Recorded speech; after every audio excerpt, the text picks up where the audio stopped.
सहना भवतु सहनो भुनक्तु सह वीर्यं करवावहे तेजस्विनावधीतमस्तु मा विद्विषावहे। ओम शांतिः शांतिः शांतिः। हे कृष्ण करुणा सिंधो दीनबंधो जगतपते गोपेश गोपिका कांत राधाकांत नमोस्तुते। गुरुर्ब्रह्मा गुरुर्विष्णू गुरुर्देव महेश्वरा गुरुर्साक्षात् परब्रह्म तस्मै श्री गुरवे नमः। हे जाणुनी ऐसे प्रोढी जो दृष्टी सेवेची विषफिडी तो धावया श्रीहरी गारुडी पातला की। भगवंताच्या असीम कृपेने सकल संतांच्या आशीर्वादाने विश्वमाऊली ज्ञानोबरायाच्या असीम कृपेने व सद्गुरुदेवाच्या आशीर्वादाने चालत असलेल्या नित्य ज्ञानेश्वरी चिंतनामध्ये आज आपण ज्ञानेश्वरीतील द्वितीय अध्यायातील 72 क्रमांकाच्या ओवीपासून प्रारंभ करत आहोत। विश्वमाऊली ज्ञानोबराय सांगतात, हे जाणून ऐसी प्रोढी जो दृष्टी सेवेची विषफिडी तो धावया श्रीहरी गारुडी पातला की। अरे अर्जुन जो आहे त्या अर्जुनाला माया मोहरूपी काळ सर्पाने दंश केला आहे आणि या काळ सर्पाने दंश केल्यामुळे अर्जुन जो आहे तो मोहित झालेला आहे। स्वजनाविषयी त्यांची आसक्ती तयार झाली आहे, आसक्ती निर्माण झाली आहे आणि आसक्ती निर्माण झाल्यामुळे या युद्धभूमीमध्ये या रणांगणावर या अर्जुनाला या ठिकाणी शत्रू दिसायला पाहिजेत होते, तर या ठिकाणी त्यांना स्वजन दिसत आहे। फरक एवढाच आहे, शत्रू जे कौरव आहे ते कौरवाला मात्र पांडव जे आहे ते शत्रूच्या रूपामध्ये दिसत आहे आणि अर्जुनाला मात्र जेवढे कौरव आहे त्यांना स्वजन दिसत आहे, आपले वाटत आहे।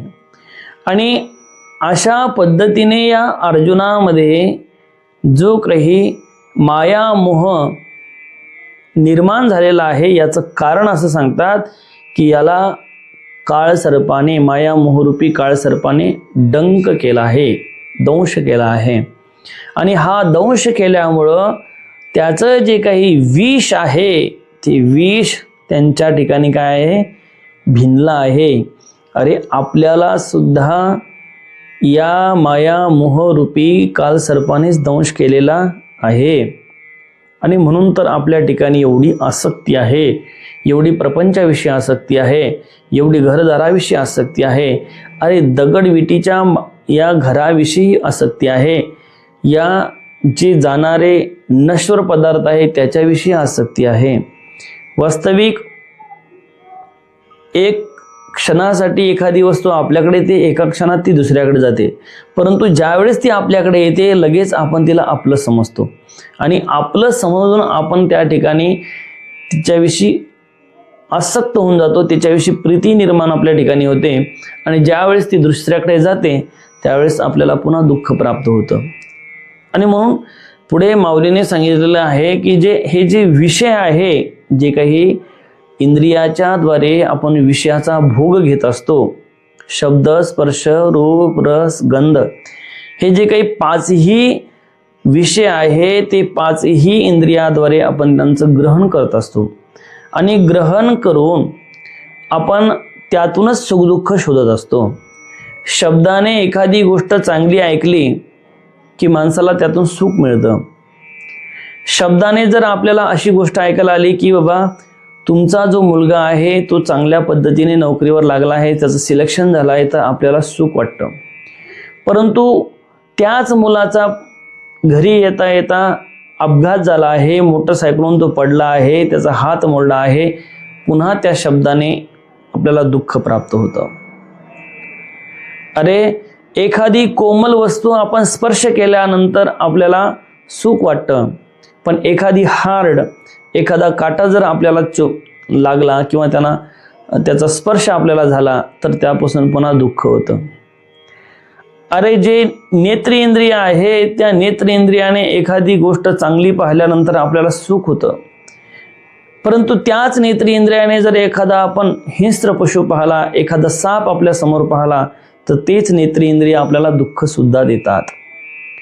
अरे एखादं आपण त्वग इंद्रियाने एखादा चांगला पदार्थ आपण खाल्ला तर आपल्याला त्यापासून सुख मिळतं, परंतु एखादा पदार्थ खात असताना किंवा एखादी भाजी खात असताना अचानक जर एखादी मिरची जर आपल्या तोंडात गेली तर पुन्हा आपल्याला त्याची परिणती दुःखामध्ये होते. म्हणजे रस इंद्रिय सुखही देतं आणि दुःखही देतं.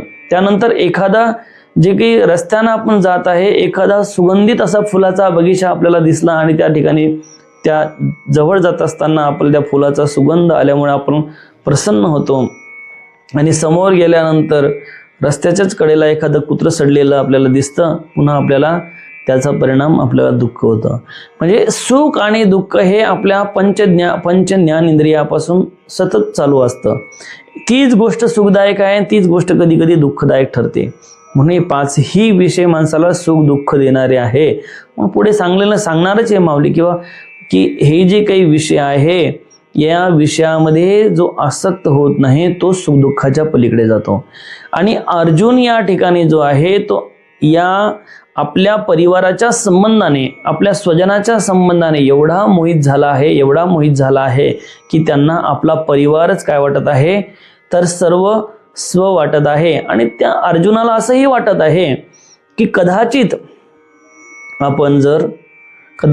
आपण जर लढलो नाही तर हे सगळे वाचतील, हे सगळे मरणार नाही. परंतु भगवंत तेही पुढे सांगणार आहे की अर्जुन काही त्यांना काय करणार आहे, अर्जुन काही त्यांना मारणार नाही. अरे अर्जुनाने नाही मारलं म्हणून काय कौरव किंवा दुर्योधन आधी, द्रोणाचार्य आधी किंवा भीष्म पितामह आधी हे सगळे काय मरणार नाही का? हे सगळे का शरीर सोडणार नाही? अरे हे अगोदरच मेलेले आहे. विश्वरूप दर्शन योगमध्ये याचं सगळं हे अर्जुनाला ते दिसणार आहेच. पण सांगायचं म्हणजे की या अर्जुनाला ही जी काही आसक्ती चढलेली आहे किंवा हे जी काही विष त्याच्या अंगामध्ये भिनलेलं आहे, कशाचं? माया मोहरूपी विष, जे काळ सर्प त्याने दंक केला आहे, त्याच्यामुळे हे जे काही विष त्यांच्या शरीरामध्ये काय झालंय संचार पावलेला आहे. आणि ते जे काही विष त्यांच्या ठिकाणी संचार पावलेला आहे त्या विषाला जर उतरवायचं असेल तर काय लागेल? चांगल्या पद्धतीने विष उतरवणारा व्यक्ती लागेल. आणि तो विष उतरवणारा व्यक्ती ते विष उतरवू शकतो चांगल्या पद्धतीने. पूर्वीच्या काळामध्ये एखाद्याला सर्पदंक झाला, सर्पाने दंश केला, तर गावामध्ये एखादा सर्प उतरणारा किंवा विष उतरवणारा व्यक्ती असेल तर त्यांच्याकडे त्याला घेऊन जायचे आणि तो विष उतरवायचा. त्यावेळेस एवढे दवाखाने हे ते सगळ्या गोष्टी डेव्हलप नव्हते. आणि मग तो विष उतरवायचा, काही झाडपाला देत असेल, काही औषधी देत असेल, काही मंत्र म्हणत असेल, या पद्धतीने तो विष उतरवण्याचा प्रयत्न करायचा. या ठिकाणी सुद्धा अर्जुनाला हा जो काही कालसर्प रचलेला आहे, डंक केलेला आहे, या डंकामुळे अर्जुनाच्या ठिकाणी जो काही माया मोहरूपी जो काही विष त्यांच्या ठिकाणी चढलेला आहे ते उतरवण्यासाठी आता माऊली सांगतात की हे जाणून ऐसे प्रोढी जो दृष्टी सवेच विषपिढी. अरे हे जाणल्यानंतर, जो केवळ त्याला पाहिल्यानंतर त्यांच्या दृष्टीनेच या विषाला उतरवण्याचं काम करतो. आणि असा जो काही श्रीकृष्ण रूपी गारुडी आहे तो अर्जुनाच्या रक्षणासाठी धावून आला आहे. कोण आला आहे? श्रीकृष्ण रूपी गारुडी अर्जुनाच्या रक्षणासाठी धावून आलेला आहे.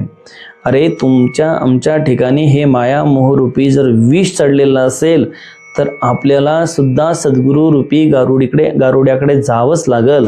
आणि सद्गुरू रूपी गारुड्याकडे गेल्यानंतर सद्गुरू रूपी जो गारुडी आहे तो आपल्याला चढलेलं जे विष आहे ते विष उतरवण्याचं काम करेल.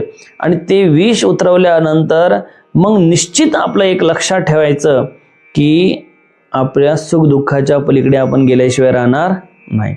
सुख दुःख काय? कारण आपल्याला सुख दुःखाची जाणीव याच्यामुळे होते का आपण जो विषय उपभोगतो आहे तो आपण माझ्यासाठी अनुकूल आहे आणि हाच विषय माझ्यासाठी प्रतिकूल आहे, अशा पद्धतीने आपण आपल्या मनामध्ये त्याची मानसिकता तयार केलेली असते.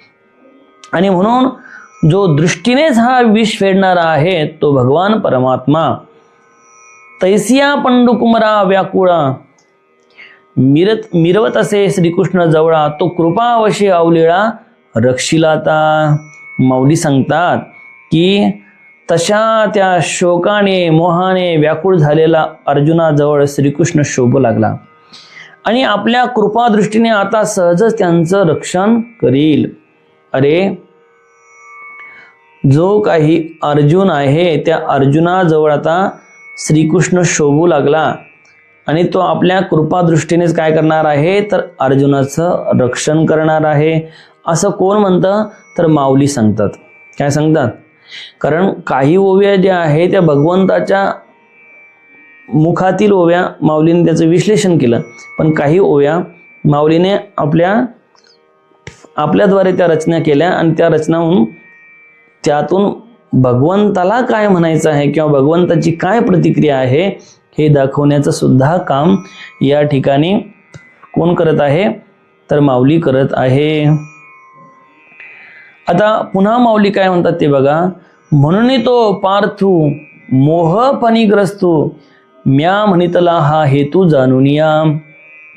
म्हणून तो पार्थू मोहफणीग्रस्तू. जो पार्थ कोण आहे? अर्जुन. या अर्जुनाचं श्रीकृष्ण अर्जुनाचं रक्षण करणार आहे हे कारण जाणून अर्जुनाला मोहरूपी सर्पाने दंश केला असे मी म्हटले आहे. अरे, श्रीकृष्ण काय करणार आहे तर अर्जुनाचं रक्षण करणार आहे. रक्षण करणार आहे म्हणजे त्याला वाचवणार आहे. अरे, जर आपल्याला आता सर्पदंश झाला तर आपण काय करतो? दवाखान्यात जातो. दवाखान्यात गेल्यानंतर डॉक्टर लगेच आपल्याला पाहतो सर्पदंश झालेला आहे आणि लगेच औषध द्यायलाच प्रारंभ करतो आणि औषध देऊन आपला प्राण वाचवण्याचं काम करतो. त्या पद्धतीने या ठिकाणी सुद्धा जो देव आहे, भगवंत आहे, तो सुद्धा औषध देणार आहे. पण ते औषध कशाचं आहे? उपदेशाचं औषध आहे. कारण काही औषधी अशा असतात की त्या औषधी घेऊन सुद्धा फरक पडत नाही. त्या ठिकाणी उपदेश काम करत असतो. काय करत असतो? उपदेश. अरे, काही लोक डिप्रेशनमध्ये जातात. समजतं का डिप्रेशन? आणि डिप्रेशनमध्ये गेल्यानंतर मग त्यांना कितीही गोळ्या दिल्या, काही दिल्या तर त्यांना फरक पडत नाही. मग त्यासाठी त्यांचं काय करावं लागतं? त्यांना चांगल्या पद्धतीचे विचार ऐकून, चांगल्या पद्धतीचा उपदेश करून त्याला त्या संकटातून, त्या डिप्रेशनमधून बाहेर काढण्याचं काम करावं लागतं. आणि म्हणून जे काही मनोविकार तज्ज्ञ आहे त्यांच्याकडे जावं लागतं. जे काही मानसशास्त्रज्ञ आहे किंवा जे काही नाही, मोटिवेशनल स्पीकर तर ही गोष्ट वेगळी आहे. ते मोटिवेशनल स्पीकर एखाद्याला मोटिवेट करून त्याला बाहेर काढत असतात. परंतु जे मनोरुग्ण आहे ते मनोरुग्णाला मानसशास्त्राचा जे अभ्यास करणारे जे तज्ज्ञ आहे त्यांच्याकडे नेऊन त्यांची भूमिका, त्यांच्या मनामध्ये काय चाललं आहे याचा विचार करून त्याला त्यातून बाहेर काढण्याचा प्रयत्न करत असतात. या ठिकाणी भगवान श्रीकृष्ण परमात्मा खूप मोठा डॉक्टर आहे की जो अर्जुनाला यातून बाहेर काढणार आहे. आणि कुठल्याही पद्धतीचे औषध न देता त्यांना उपदेशाच्या द्वारे बाहेर काढणार आहे. कशाच्या द्वारे? उपदेशाच्या द्वारे बाहेर काढण्याचं काम करणार आहे. आणि म्हणून आता माऊली सांगतात की जो अर्जुन आहे त्याला दंश झालेला आहे, परंतु दंश झालेला असताना सुद्धा भगवंत त्या अर्जुनाचं रक्षण करण्याचं काम करणार आहे. आता म्हणून तो पार्थू मोहफणीग्रस्त हा म्हणितला हा हेतू जाणून या. माऊली म्हणतात की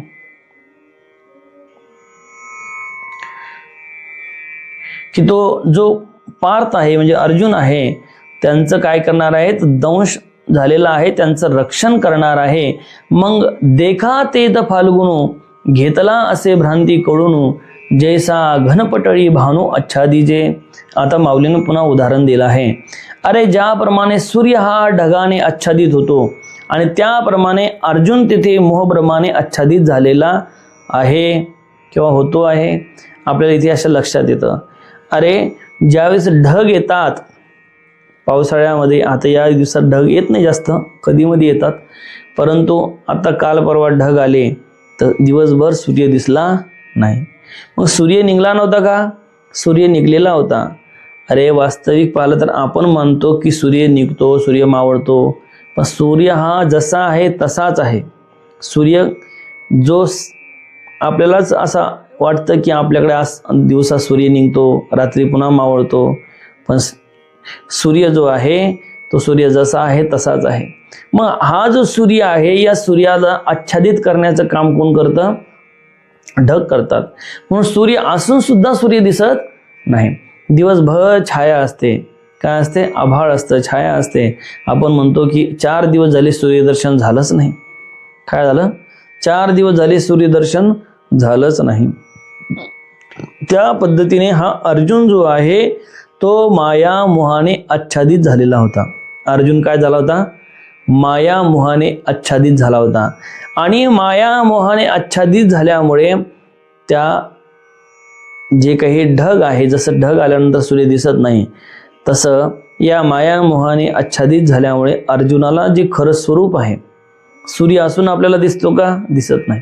तसं अर्जुनाला खरं आपलं आत्मस्वरूप काय आहे किंवा आपण जे करतो ते योग्य करतो का अयोग्य करतो हे कळत नव्हतं. आणि म्हणून भगवंत काय करणार आहे तर अर्जुनाला यातून बाहेर काढण्याचं काम करणार आहे. तया परी तो धनुर्धरू, झालासे दुःखे जर्जरू, जैसा ग्रीष्म काळी गिरीवरू वनवला का. अरे बा, पुन्हा माऊलीने उदाहरण दिलं. अरे ज्याप्रमाणे कडक उन्हामध्ये मोठ्या पर्वतास वनवा लागतो, काय होतं? तया परी तो धनुर्धरू, झालासे दुःखे जर्जरू, जैसा ग्रीष्म काळी गिरीवरू वनवला का. अरे ज्याप्रमाणे कडक उन्हामध्ये मोठ्या पर्वतास वनवा लागतो, वनवा लागतो म्हणजे आग लागते. काय लागते? आणि आग लागल्यानंतर जसा अख्खा पर्वत जळून भस्म होतो, काय होतो? सगळीकडे तो पर्वत जळून भस्म होतो. पावसाळ्यामध्ये पुन्हा पालवी फुटते, ती गोष्ट वेगळी आहे, पण तात्पुरती तत्कालापर्यंत जो काही वनवा लागला आहे त्या वनवाने काय होतं? अनेक पशु पक्षी जीव जंतू हे काय त्यामध्ये होरपळून मरतात. काय होतात? होरपळून त्यामध्ये मरतात. तर त्या पद्धतीने या ठिकाणी सुद्धा अर्जुनाला काय झालं आहे तर अर्जुनाची परिस्थिती त्या पद्धतीने झाली आहे की ज्या पद्धतीने उन्हाळ्यामध्ये जसा वनवा लागून संपूर्ण जो काही पर्वत आहे भस्म होतो, त्या पद्धतीने अर्जुनाच्या मनामध्ये वनवा लागलेला आहे. कशामध्ये?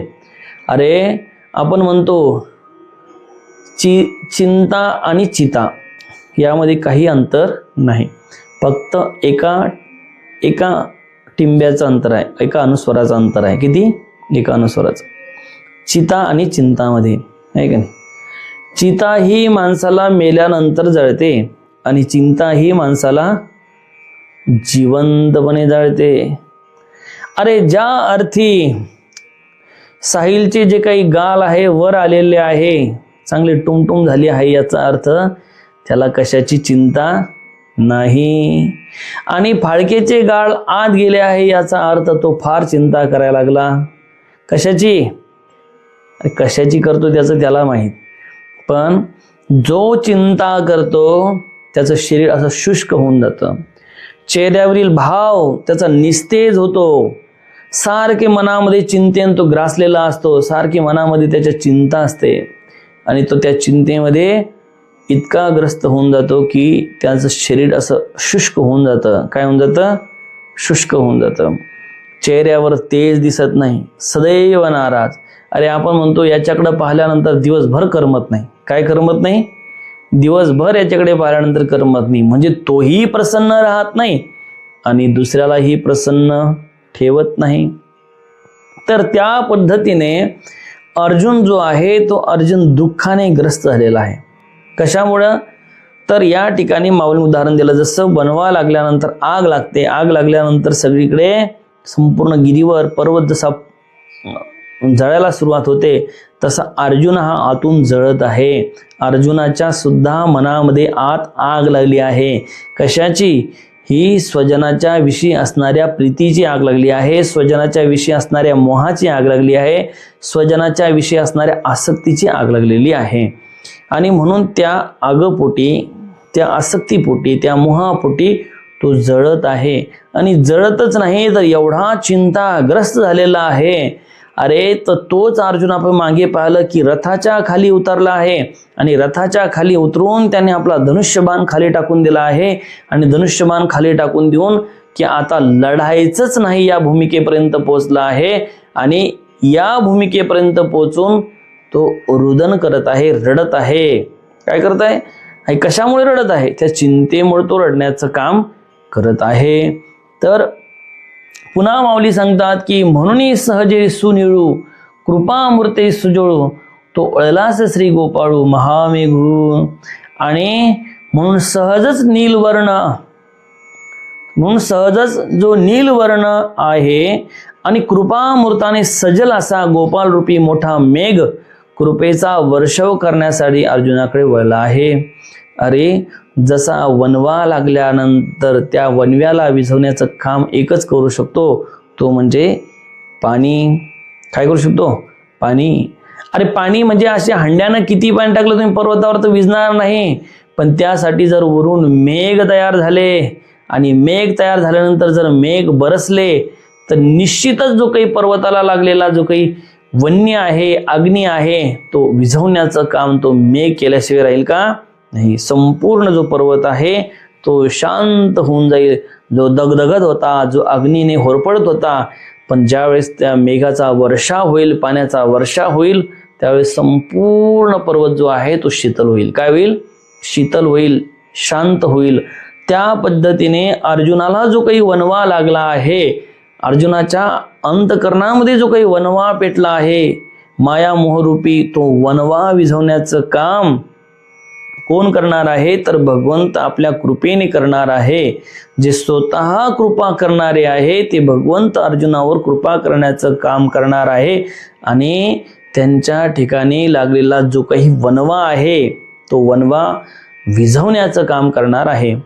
आणखीन माऊली सांगतात ते सुदर्शनाची द्युती तेची विदुलता झळकती गंभीर वाचा ते आयती गर्जनेची.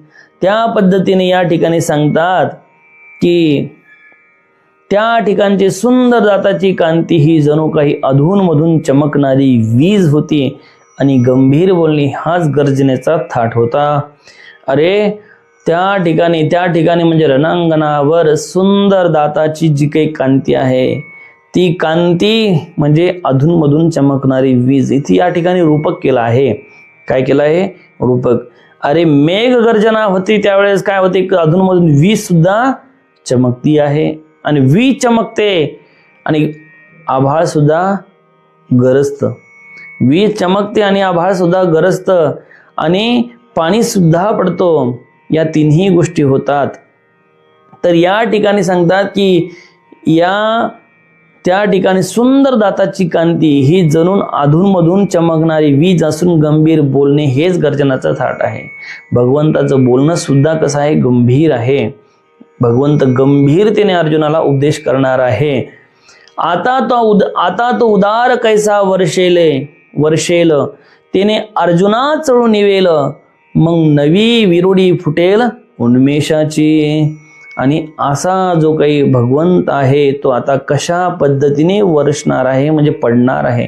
अरे जसं मेघ बरसत असतो, मेघ पडत असतो, पाणी पडत असतो, त्या पद्धतीने भगवंत पडणार आहे, बरसणार आहे. याचा अर्थ भगवंत कशा पद्धतीने उपदेश करतील.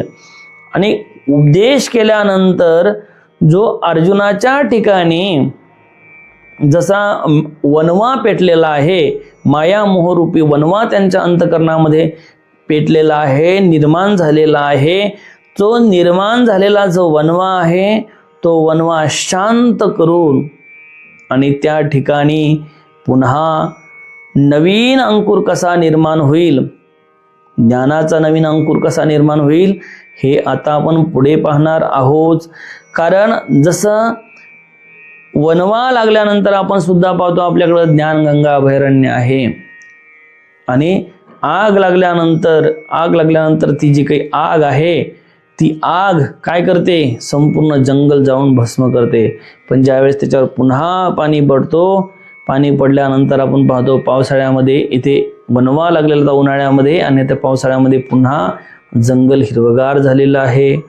त्या पद्धतीने या ठिकाणी सुद्धा जो अर्जुन आहे त्या अर्जुनाच्या मनामध्ये जो काही वनवा लागलेला आहे तो वनवा पहिलं विझवण्याचं काम करणार आहे आणि वनवा विझवल्यानंतर मग त्यातून काय करणार आहे तर ज्ञानरूपी अंकुर निर्माण होणार आहे. ते आता ऐका मनाची आरानुका, ज्ञानदेव म्हणे देखा निवृत्तीदासू. ते सांगतात की ती कथा समाधान वृत्तीने श्रवण करा आणि पुढे काय घडते ते पहा, असे निवृत्तीदास ज्ञानदेव म्हणाले.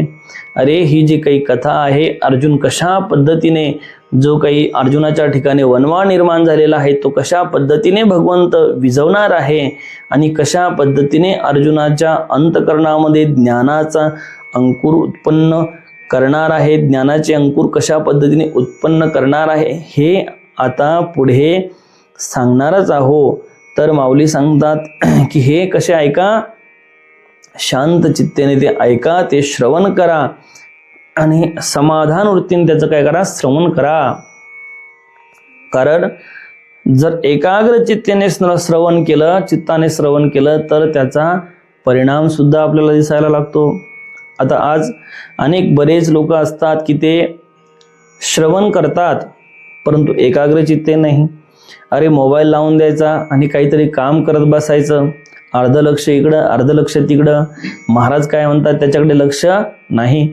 पण जर खरोखर तुम्हाला श्रवण करायचं असेल तर ते शांत चित्ताने श्रवण करावं लागल. त्यावेळेस त्याचा भाव तुमच्या अंतःकरणामध्ये निर्माण होईल, त्याचा भाव तुमच्या अंतःकरणामध्ये प्रगट होईल. जर आपण समजा हे काम करायचं आणि द्याचा मोबाईल लावून, ते काम करायचं आणि द्याचा मोबाईल लावून, आपलं अर्ध लक्ष इकडं अर्ध लक्ष तिकडं, तर त्यामध्ये इंटरेस्ट वाटणार नाही. म्हणून जर हे श्रवण करायचं असेल तर एकाग्रपूर्वक श्रवण झालं पाहिजे. अशा पद्धतीने आजचं जे काही चिंतन आहे ते विश्वमाऊली ज्ञानोबरायाच्या ठिकाणी आपण समर्पित करणार आहे. ओम पूर्णमदः पूर्णमिदं पूर्णात् पूर्णमुदच्यते पूर्णस्य पूर्णमादाय पूर्णमेवावशिष्यते. ओम शांती शांती शांती.